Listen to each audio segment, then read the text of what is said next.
Mari sama-sama kita berdoa sebelum membaca merenungkan firman-Mu. 听到之前，我们先祷告。 Bapa di dalam surga, kami bersyukur di hari perhentian yang Kau berikan kepada kami.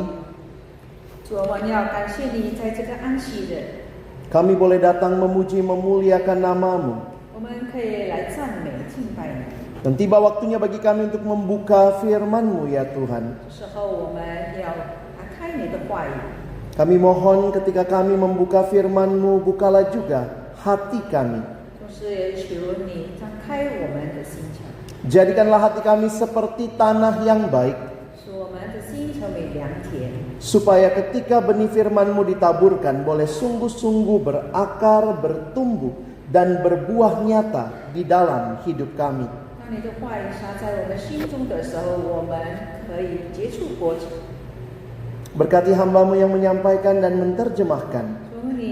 求你来赐福于你讲的翻译的仆人， Berkati kami semua jemaat-Mu pagi ini. 也求你赐福于我们每一位人。 Tolong kami bukan hanya jadi pendengar firman yang setia, tapi mampukan kami jadi pelaku-pelaku firman-Mu. 使我们不止听道者，而我们也是可以成为行道者。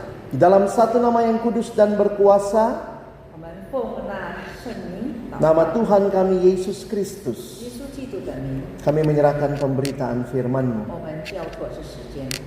Amin. 阿门。 Shalom. 平安， Selamat pagi Bapak Ibu Saudara yang dikasihi Tuhan. 这类弟兄姐妹们早上好。 Kesempatan ibadah biarlah bukan hanya menjadi kebiasaan rutinitas belaka, 让我们敬拜不是我们常做的这仪式而已， tetapi kiranya setiap kita boleh berjumpa dengan Tuhan secara pribadi dalam setiap ibadah kita. 在我们每一个星期的敬拜里，我们可以个人见上帝。 Hari ini kita akan membahas satu tema yang menarik tentang misi di dalam dunia pekerjaan, mission in the marketplace. 今天的主题就是事业市场里的使命。 Saudara, nanti sama-sama kita akan melihat dua hal pada pagi hari ini. 今天我们要思想两项事情。 Yang bagian pertama saya akan mencoba menjelaskan bagi kita apa artinya hidup di dalam misinya Allah. 我首先要解释什么就叫做我们活在神的使命里。 Dan di dalam bagian yang kedua kita akan melihat bagaimana misi itu di tengah-tengah pekerjaan kita. 然后我们要看我们在职场里的使命是什么。 Mari sama-sama kita akan melihat bagian yang pertama terlebih dahulu, misi Allah. Apa yang dimaksud dengan misinya Allah? 那神的使命是什么呢？ Pertanyaan yang menarik di dalam kehidupan manusia adalah pertanyaan tentang mengapa saya ada di dunia ini. 每个人都会问我为何有在这里。 Semua kita punya keinginan tentunya untuk sebuah kehidupan yang sukses. 每个人都想有成功的生活。 Bagaimana kita mendefinisikan sukses? Ada berbagai hal. 那我们成功的生活的含义是什么呢？ Ada yang melihatnya dari pendidikan. Kalau sudah bisa menempuh pendidikan makin tinggi, wah itu sukses. 有人是说，如果你有很高的学问，那你就成功了。 Ada yang melihat dari sisi karir. Kalau ada peningkatan dalam karir, oh itu yang namanya sukses. 如果你有好的职业，你觉得你已经成功了。 Ada juga yang bilang, lihat dulu berapa banyak uang yang dia punya, itu namanya sukses. 有的人说，你要看他赚的钱有多少。 Ada yang sederhana sekali cita-citanya. 有的人就有一个很简单的目标， Menikah, punya keluarga, and live happily ever after. 可以结婚，有好美满的家庭，美满的生活，永远快乐。 Apapun yang kita inginkan dalam kehidupan masa depan kita, tentunya kita ingin yang baik. 无论我们想要的是什么，我们的目标就是我们有光明的将来。 Nah, tapi saudara, sadarkah kita bahwa sebenarnya setiap kita sedang menghidupi sebuah cerita? 可是弟兄姐妹们，我们是否感触到，我们每一个人都在讲我们自己的故事？ Setiap kita sedang menghidupi sebuah cerita, entah yang kita dapatkan dari orang tua kita, atau mungkin kita dapatkan dari masyarakat di sekitar kita, di mana kita dibesarkan. 那故事是可能是我们的父母传给我们的，或者我们是从我们周围的人学的。Sehingga menarik untuk memperhatikan bahwa sebenarnya kita sedang menghidupi sebuah cerita. 我们每一个人都在讲我们自己的故事。Nah, menariknya begini saudara, 吸引人的是这样。 saya kasih sebuah kutipan dari seorang teolog bernama Timothy Keller. 我这里有一个人 Timothy Keller 所讲的， Dia mengatakan orang tidak bisa membuat apapun menjadi sesuatu yang masuk akal atau memiliki arti atau meaningful tanpa sebenarnya menempatkannya di dalam semacam alur cerita. 他在说，如果一人不将事情放入某种故事的情节中，就无法让任何事情变得有意义。 Saya kasih contoh saudara ya. 我给一个例子， Misalnya kalau cerita kita yang kita anggap paling utama, kita sedang menghidupi cerita tentang uang. 那我们的故事是关于我们的钱财。 Maka saudara perhatikan, semua pilihan-pilihan dalam hidup kita sebenarnya terkait dengan cerita besar kita. 那就是我们的生活的选择，就是关于我们家讲的故事，我们的原则。 Misalnya saya mau memilih kerjanya apa, bidangnya apa, karena saya memilih terkait dengan ada uang yang saya mau terima. 就是说，我要赚的多少钱，那我就选择我应该在哪一方面工作。 Ada orang yang cerita besarnya keluarga, semuanya demi keluarga, sehingga pilihan-pilihan yang dia ambil terkait dengan supaya keluarganya.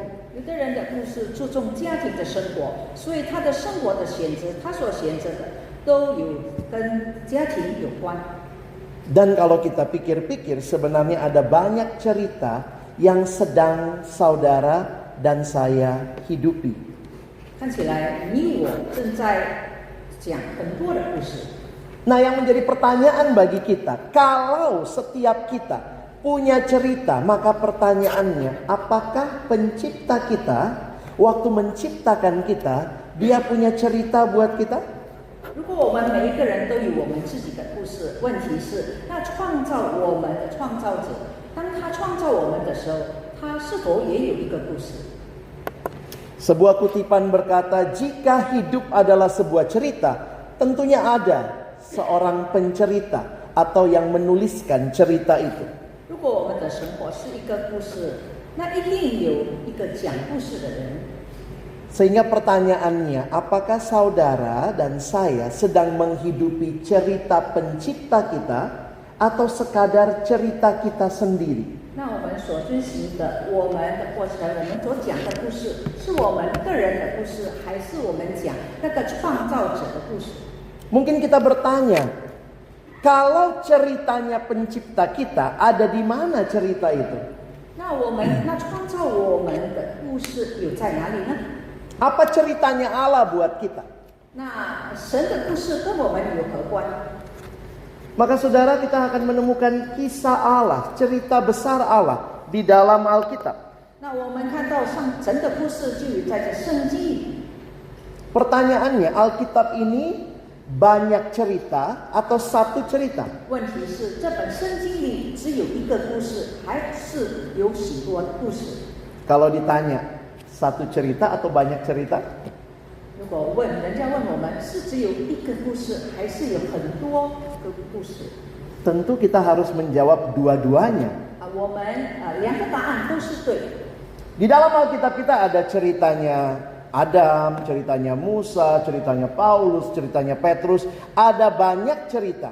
在圣经里有亚当的故事，有摩西的故事，有保罗的故事，有彼得的故事等等。 Tetapi pada saat yang sama, Alkitab kita dari awal sampai akhir ada satu cerita utama. 同时，这个圣经从开始到结束只有一个同样的故事。 Mulai dari kitab Kejadian sampai Wahyu ada satu cerita. 从创世纪到启示录只有一个故事。 Inilah God's big story, cerita besarnya Allah. 这就是上帝大的故事。 Jadi kalau saudara dan saya sebagai ciptaan mau belajar cerita Allah, kita harus membaca Alkitab. 若你我成为创造者，被创造的，我们要学习神的这个极大的故事，我们要从圣经学习。Saya mengutip sebuah penjelasan yang disampaikan oleh seorang teolog bidang misi namanya Christopher Wright dalam buku yang dia tulis ini. 这里有一个大神学家，他这样子说。 Dia mengatakan kira-kira begini, kalau Alkitab kita diperes, saudara, ternyata ada satu cerita yang terdiri dari 6 babak. 他说：“若我们要知道这个圣经的内容，原来有6个大部分。 Jadi ini diwakilkan dengan 6 simbol ini. Saudara bisa dengan gampang menggambarnya. 就是我们看在这个之后， Menarik saudara, dia bilang begini. Kalau ada orang tanya, Alkitabmu bilang apa sih? Saudara bisa menggambarkan 6 hal ini, menceritakan seluruh Alkitab hanya dalam waktu kurang 2 menit. 如果人家问你这个圣经的内容到底是什么，你在2分钟之内你就用这个记号来解释。 Nah, coba kita lihat sama-sama. Apa cerita Alkitab dari awal sampai akhir? 我们来看这个圣经从开始到结束。 Di dalam babak yang pertama, lihat itu panah dari atas ke bawah. 第一个段节就是这个箭头往下， Ini yang dikatakan Allah mencipta. 就是说神创造。 Segala sesuatu dalam dunia ini adalah ciptaan Allah termasuk kita, manusia. 这世界的一切，包括我们，是上帝创造的。 Nah, udah tahu pasti yang kedua ya, apa itu? 那第二是什么呢？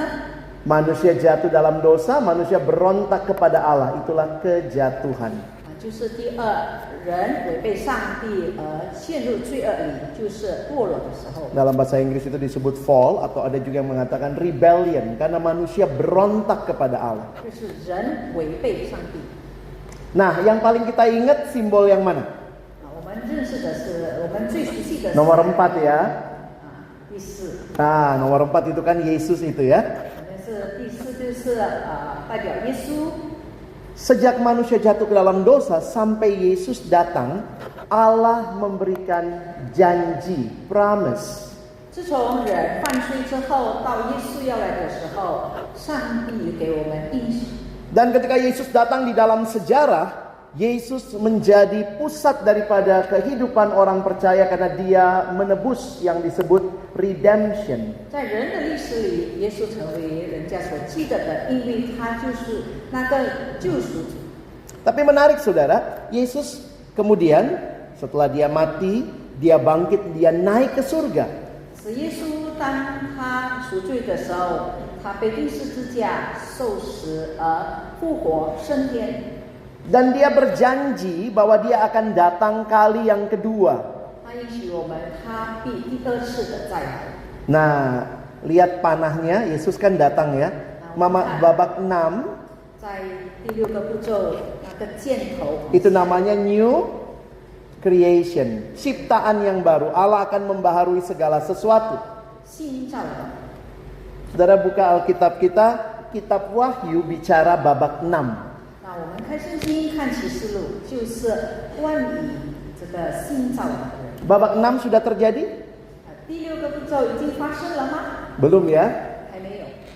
Sekarang pertanyaan saya, kita hidup di babak berapa Bapak Ibu sekalian? 弟兄姐妹们，那我们活着在哪一个步骤呢？ Babak berapa? 哪一个？ 5 ya. Jangan bilang 2. Oh, saya sebelah ular waktu itu enggak ya. 是第5个步骤。 Oke, kita ada di dalam babak yang kelima. 我们在第5个步骤。 Apa judul yang diberikan oleh Christopher Wright dalam babak yang kelima? 那 Christopher Wright 在5步骤的时候，他给什么主题呢？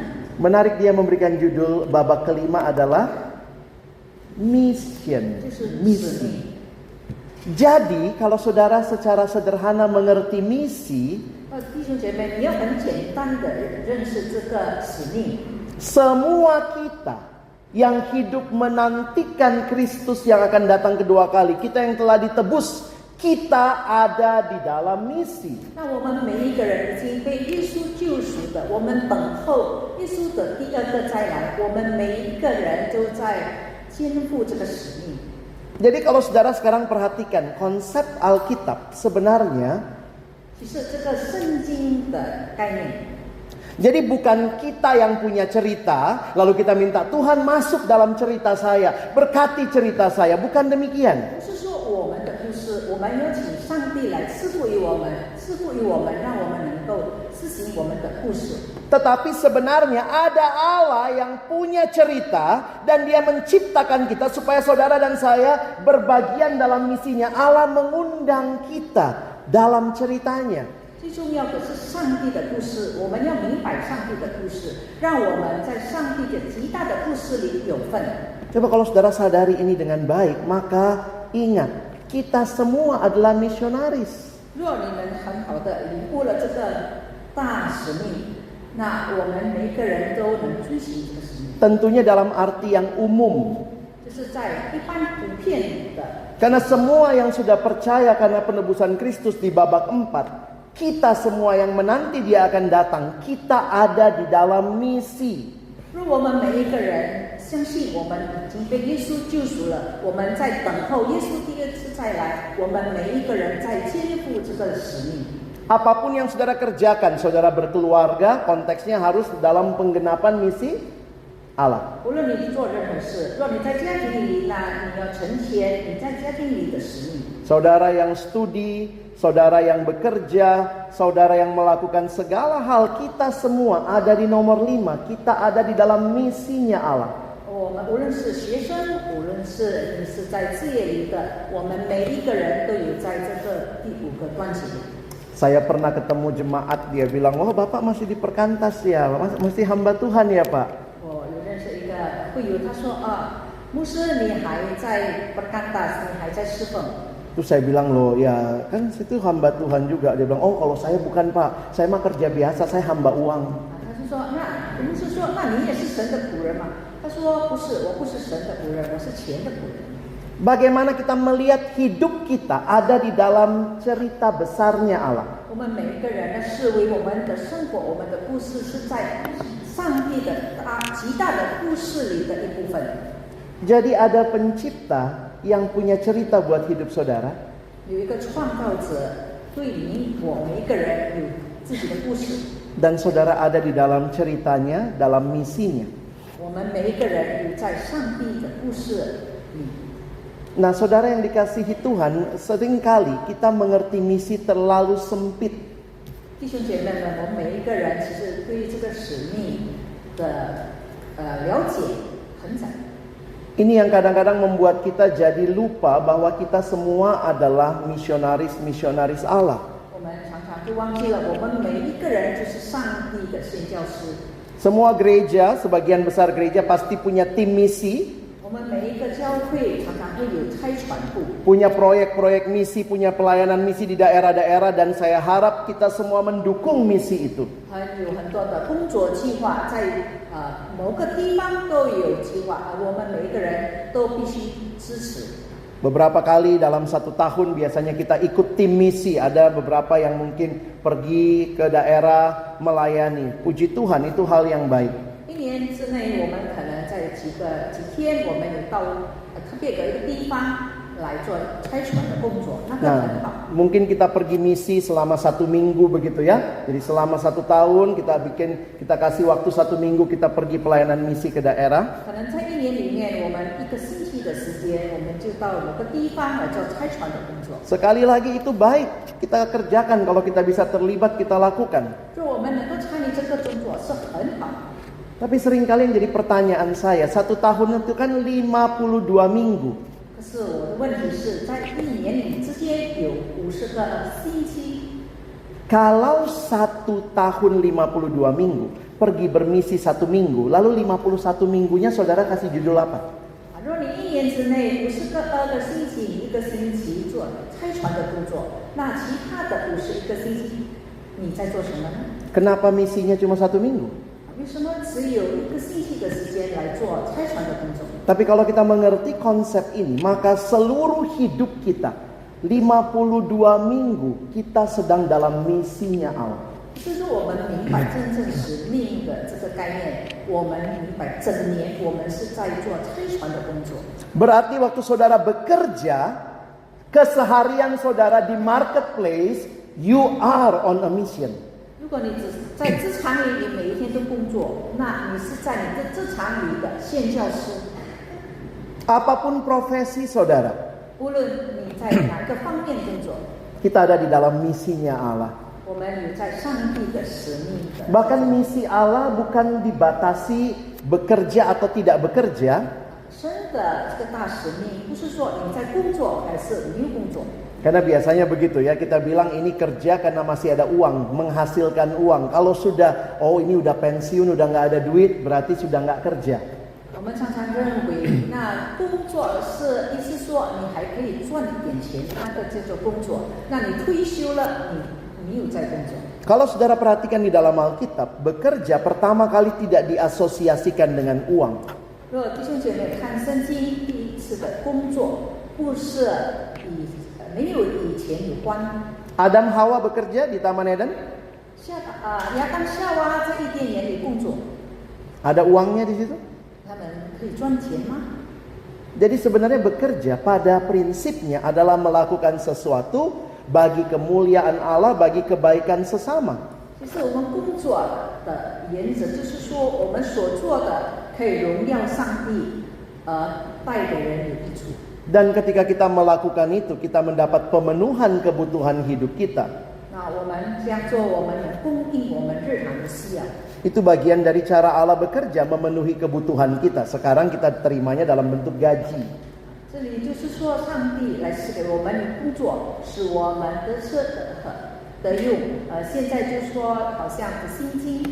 Tapi jangan dibalik seolah-olah kalau tidak punya gaji tidak kerja. Bagaimana dengan orang tua kita? Ibu rumah tangga juga tidak dapat gaji khusus begitu ya. 可是我们不要翻过来说，若没有钱、没有得到钱的、没有赚钱的，那不是工作。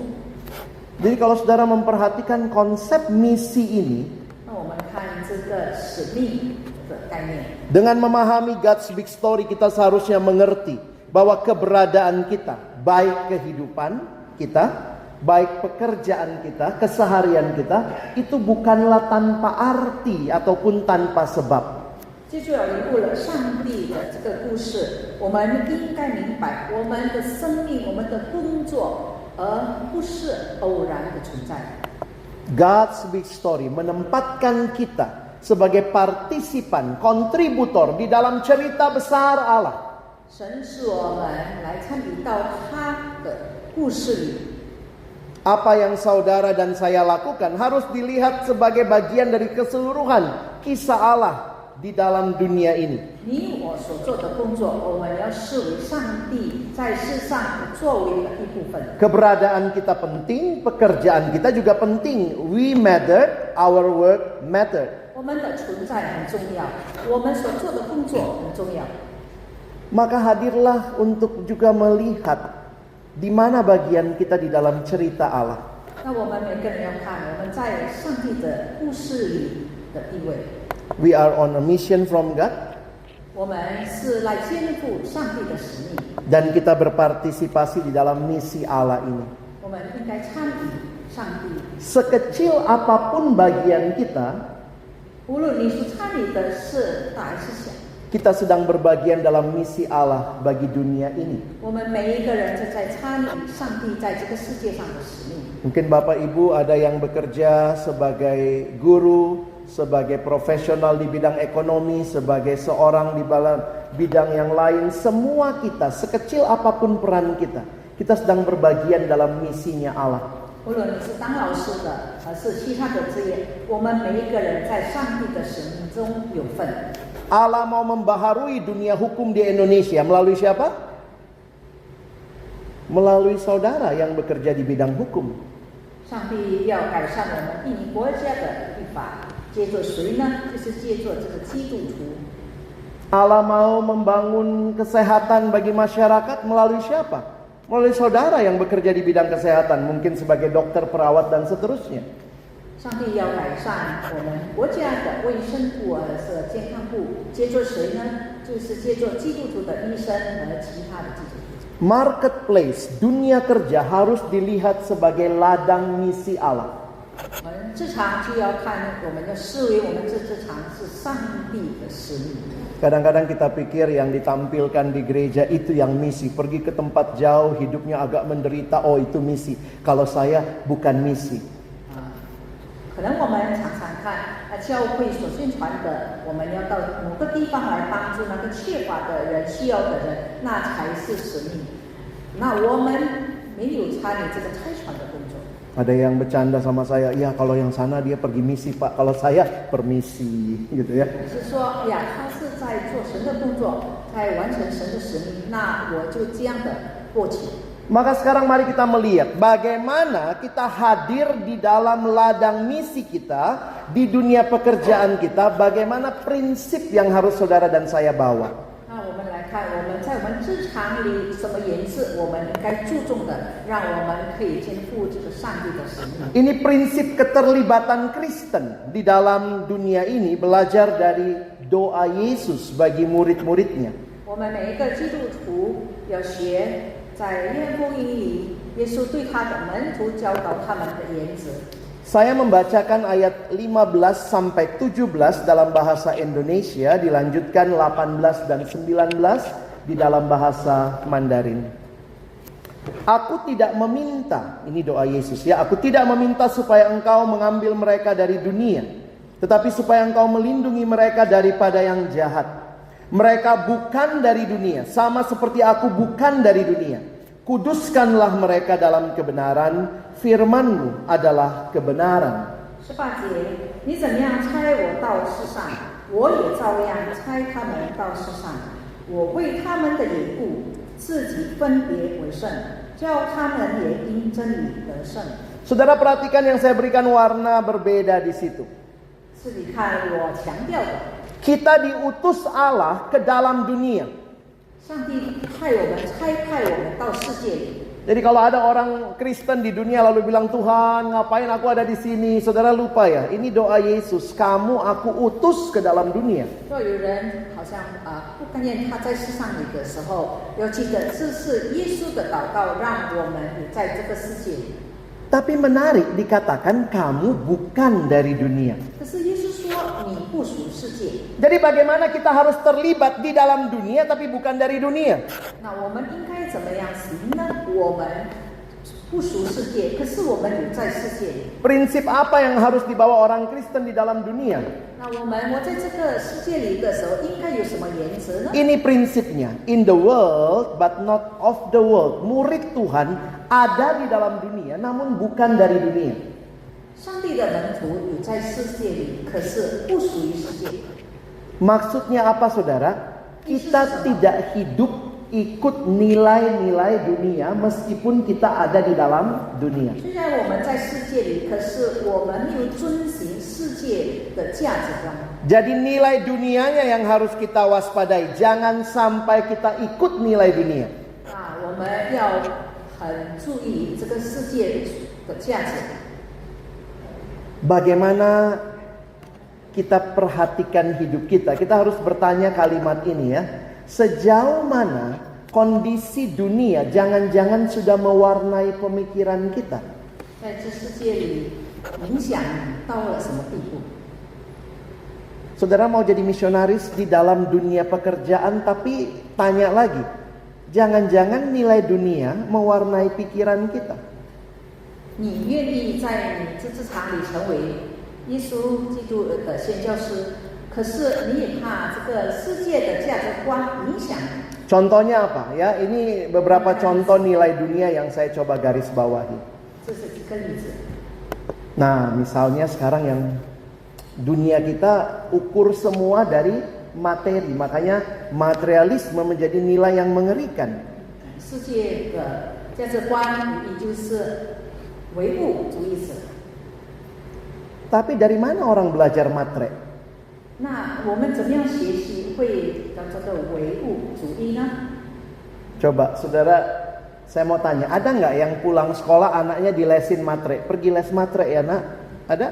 有特别可以补习，你学习很会就成为这个唯物主义者吗？ Dari mana dong mereka punya konsep matre?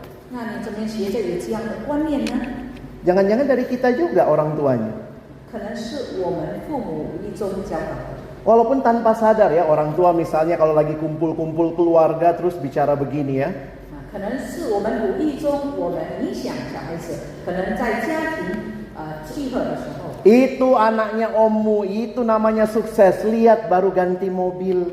你看这就有的孩子，他是成功了，他换新车。 Masuk tuh di pikiran anak-anak. Oh, kata mama gua, kata papa gua, sukses itu kalau materinya punya mobil.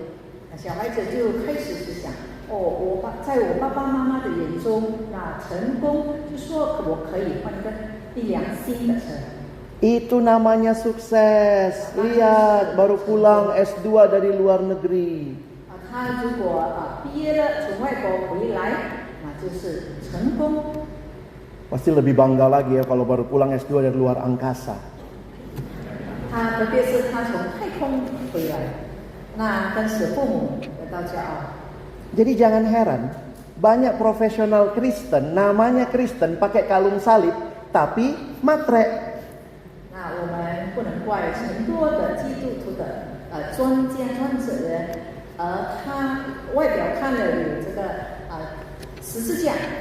Kamu ada di dalam dunia tapi jangan ikut dunia karena kamu bukan dari dunia. 你是在世界里，可是你不要跟随这个世界的价值观，因为你不属世界。 Hati-hati jangan jadi guru yang matre, dokter yang matre, ekonom yang matre, arsitek yang matre, kontraktor yang matre. Inilah realita yang harus kita waspadai kalau kita mau bermisi dalam dunia ini. 若你要参与上帝的使命的工作，那你不要成为那唯物主义史的专家。 Kalau semua diukur sama materi, siapa yang paling berbahagia? Koruptor dong. 若你一切都以物质来衡量的时候，最高兴的就是那个贪污人。 Saya dapat kesempatan khotbah di salah satu sekolah Kristen untuk orang tua murid. 有一天我在一个基督徒学校里给一个讲座，为家长讲。 Judul khotbah saya waktu itu nilai atau karakter. 就是说你要这个分数和是品格。 Karena banyak juga orang tua cuma senang sama anaknya punya nilai bagus apa tidak. 因为许多的家长很注重小孩子得到好的分数。 Maka dalam persiapan saya menggumulkan, kalau kita cuma tanya anak pulang sekolah, nilaimu tadi berapa? Dapat 10 mama, itu hanya nanya nilai. 我们孩子回来考试的时候，我问他你得到几分？他说10分。我们是说这只是分数而已。 Tapi kalau kita masuk lebih jauh kepada karakter, pertanyaannya adalah, kamu dapat 10, nyontek nggak? 可是若我们再深一步，我们问他你得到这个10分，你是诚实吗？还是作弊？ Jangan cuma senang orang dapat nilai, dapat materi, tapi lupa apakah dia peroleh dengan cara yang benar. 若得到好的分数、好的成绩的时候，不要忘记问他是怎么样得来的。 Banyak nilai-nilai yang hati-hati, tipis sekali. Jangan-jangan tanpa sadar kita udah ikut nilai-nilai itu. 我们要很注重我们所注重的价值观。 Ini kalau kita bahas satu-satu bisa seminar saudara ya. Pragmatis lah, konsumeris lah. Kita boleh belanja nggak? Boleh, tapi jangan kecanduan belanja kan? 这里实用主义或者享乐主义或者消费主义，我们可以购买东西吗？当然可以。 Hedon banget ya dunia ini sekarang.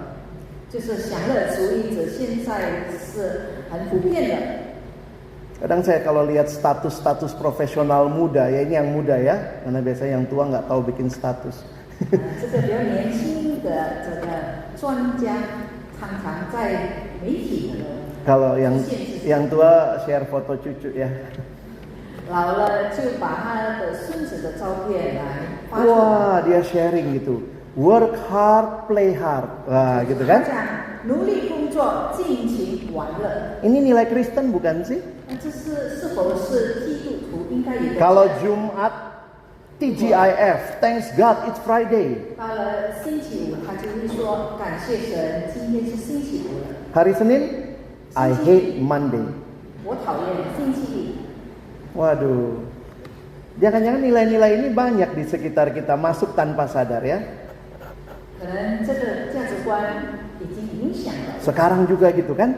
Kita bisa dapat banyak hal, ada pay later. 这个时候我们看你买了之后才付钱。 Hati-hati kita mulai konsumeris, beli barang nggak butuh tapi dibeli.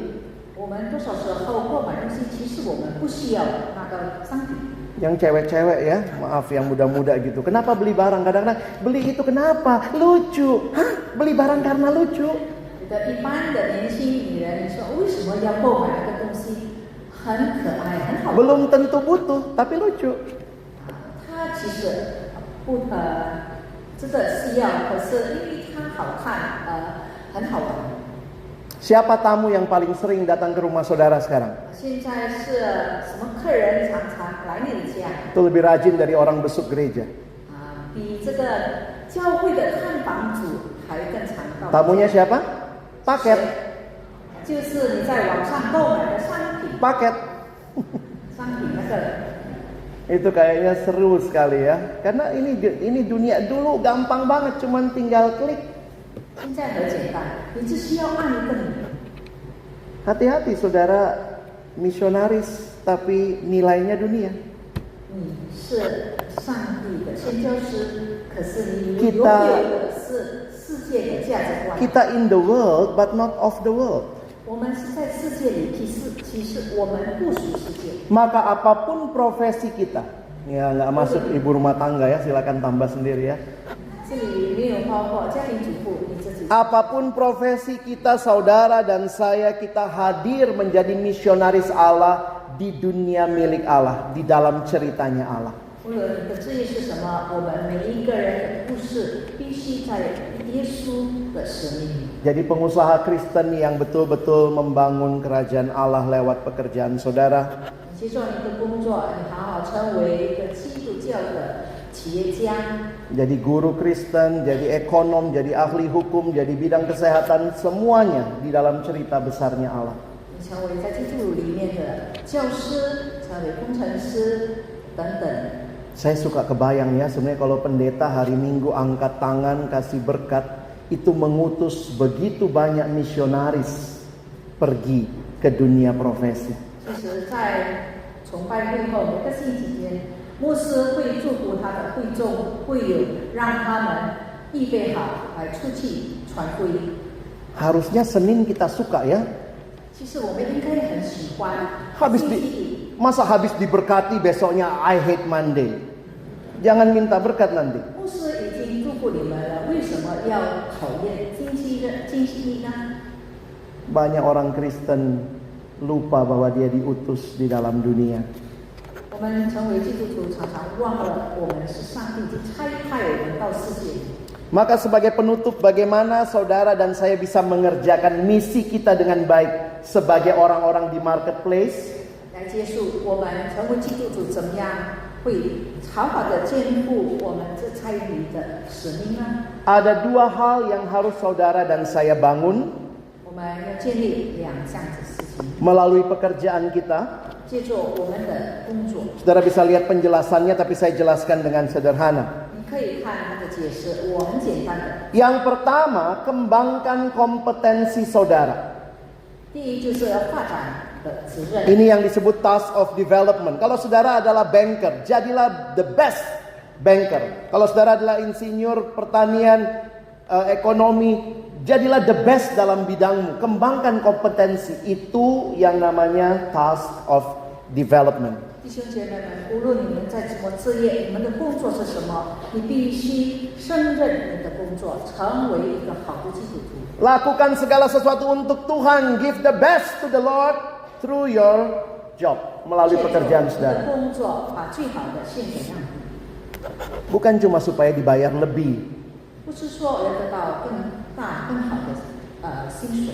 Tapi waktu pun saudara tidak dibayar lebih pun, saudara memang sangat kompeten di bidang itu. Sehingga kalau orang kasih uang lebih lagi, itu kan orang menghargai kompetensi saudara.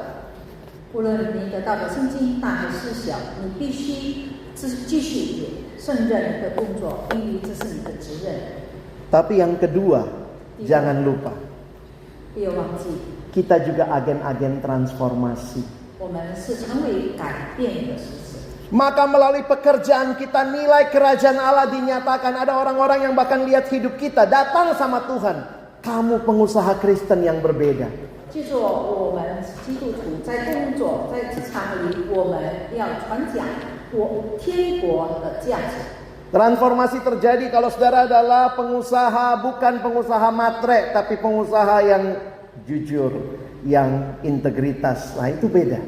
如如果人家会有所改变，如果看到你是基督徒的企业家，你做的是有这个天国的价值。Ini bagian selanjutnya, the task of transformation. 这就是改变，要改变人的价值。Mengapa demikian, saudara? Karena memang Tuhan tempatkan kita di dalam dunia sebagai garam, sebagai terang. 为什么呢？因为上帝把我们放在世界里，成为世界的盐，世界的光。Sebenarnya tidak tepat ya kalau saya bilang cuma sebagai garam dan terang, karena kalimat aslinya begini. Kamu adalah garam dunia. Tuhan gak cuma bilang kamu garam. Kamu garamnya dunia. Dikasih konteks di mana saudara dan saya hadir di dunia. 上帝在马太福音第5章强调说，你是世界的盐，不是单说你是盐，可是你是世界的盐。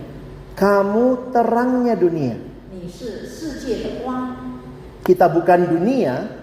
我们不属世界。 Kita bukan cuma garam, bukan cuma terang. 我们不是单单是盐或 Tapi 者光。 kita garamnya dunia, terangnya dunia. 我们是世界的盐，世界的光。 Garam jangan cuma kumpul sama sama garam, nanti jadi gudang garam, saudara ya. 盐不要跟盐在一起，等下更咸。 Harus hadir membawa pengaruh ke tengah dunia yang busuk. 我们要在这坏的世界里也有好的。 Berani hidup berbeda dengan dunia. 我们要敢与众不同。 Kita suka doa Bapa kami ya, ada satu kalimat, datanglah kerajaanmu. 我们在主祷文说，你的国降临。 Satu penjelasan bilang begini, tentunya datanglah kerajaanmu bukan di surga, karena di surga Allah sudah raja. 就是说，让你的国降临，不是在天国降临，不是在天堂降临，而是在世上。 Melainkan datanglah kerajaanmu di bumi ini. 就是降临在这个世界。 Allah harus jadi raja atas seluruh bidang kehidupan. 神要在什么生活，每个生活居首位。 Dan melalui kehadiran saudara di semua bidang kehidupan, kiranya Allah nyata sebagai raja. 记住我们工作，我们基督徒每一个人有份，使上帝的国度降临。 Kerajaan dunia nilainya ini is. 是我们世界的价值观，就是这些。 Jangan jadi seperti ini. 我们不要成为这样。 Tapi kerajaan Allah ini nilainya yang saudara dan saya harus bawa di dalam pelayanan pekerjaan kita. 这是天国的价值观， Kebenaran, 拥有的。 kebenaran, keadilan, kejujuran, kiranya itu mewarnai kehadiran kita sebagai misionaris Allah. 天国的价值就是真理、公正、诚实、信实、美德、忍耐、仁慈，我们每一个人必须拥有。 Allah memanggil saudara dan saya untuk melayani Dia di Indonesia bahkan di dunia. 神要你我来服侍他，在印尼，甚至在全世界。 Gereja kan harus menjadi berkat di mana-mana. Tapi pertanyaannya, bagaimana gereja bisa jadi berkat di bidang hukum, bidang ekonomi, bidang konstruksi, bidang IT di bangsa ini? 我们教会应该成为其他人世界的祝福，可是我们怎么样能做到在立法方面、在经济方面、在等等的方面怎么样行呢？ Bukan kami hamba Tuhan yang masuk ke sana semua, tetapi saudara yang ada dan Tuhan tempatkan dalam kisahnya untuk membawa seluruh bidang kehidupan memuliakan Allah. 不是我们传道人、牧师做的，可是你们每一个人，神派你们在你们这场里来肩负这个使命。 Kiranya di bangsa ini kita menghidupi kisahnya Allah. 在这里，我们在我们的文明当中来讲上帝的故事。 Kita semua dengan bagian kita masing-masing sedang mengerjakan misi Allah. 我们每一个人在尽我们的本分来在上帝的使命有份。 Jadi nanti terima berkat, ingat ya, saudara pulang jadi misionaris. 那你领不受祝福的时候，你要知道，我们每一个人都是宣教师。 Kadang ada yang terima berkatnya sampai begini banget gitu ya. Wah, siap banget jadi misionaris, saudara ya. 有的人很准备好那个手一起上来领受这个祝福。 Nyatakan Kristus melalui kehadiran saudara supaya dunia akhirnya percaya bahwa sungguh Yesuslah Tuhan dan Juru Selamat. 就说你在你的职场里来欣赏上帝，让每个人都欣赏你。 Tuhan menolong kita boleh jadi pelaku-pelaku firman-Nya. 让神帮助我们可以成为行道者。 Amin. Mari kita berdoa. 我们祷告， Tuhan, terima kasih banyak untuk kesempatan kami boleh belajar firman-Mu pagi ini. 父，我们要感谢你，你给我们机会再一次来学习你的话语。 Menyadari bahwa sungguh kami ada dalam kisah besar-Mu. 我们每一个人，你误导我们每一个人都有在你的大故事里面。 Tuhan rindu memberkati bangsa kami Indonesia, juga memberkati seluruh bidang kehidupan. 我们也和睦，你赐福于我们国家在每一个部门。 Karena itulah Tuhan juga menebus, menyelamatkan kami dan menempatkan kami dalam berbagai bidang kehidupan di bangsa ini. 为了这个原因，你救赎我们每一个人，把我们每一个人按照我们的责任来建立这个国家。 Tolong kami tidak melihat pekerjaan kami hanya sebatas mencari uang, mencari nafkah. 求你帮助我们，不要把我们的工作当做我们赚钱的地方。 Tetapi di dalam satu bagian menggenapkan misi Allah di dalam kehidupan dunia 我 ini. 们还有另一个责任，就是在我们职场里来肩负你为我们预备的使命。 Tolong kami bukan cuma jadi pendengar, tapi pelaku firman-Mu. 求你帮助我们，不要只成为听到者，而可以把你的道行出来。 Dalam nama Tuhan Yesus kami bersyukur, kami berdoa. 奉耶稣基督的名，感谢祷告。 Amin. Amin.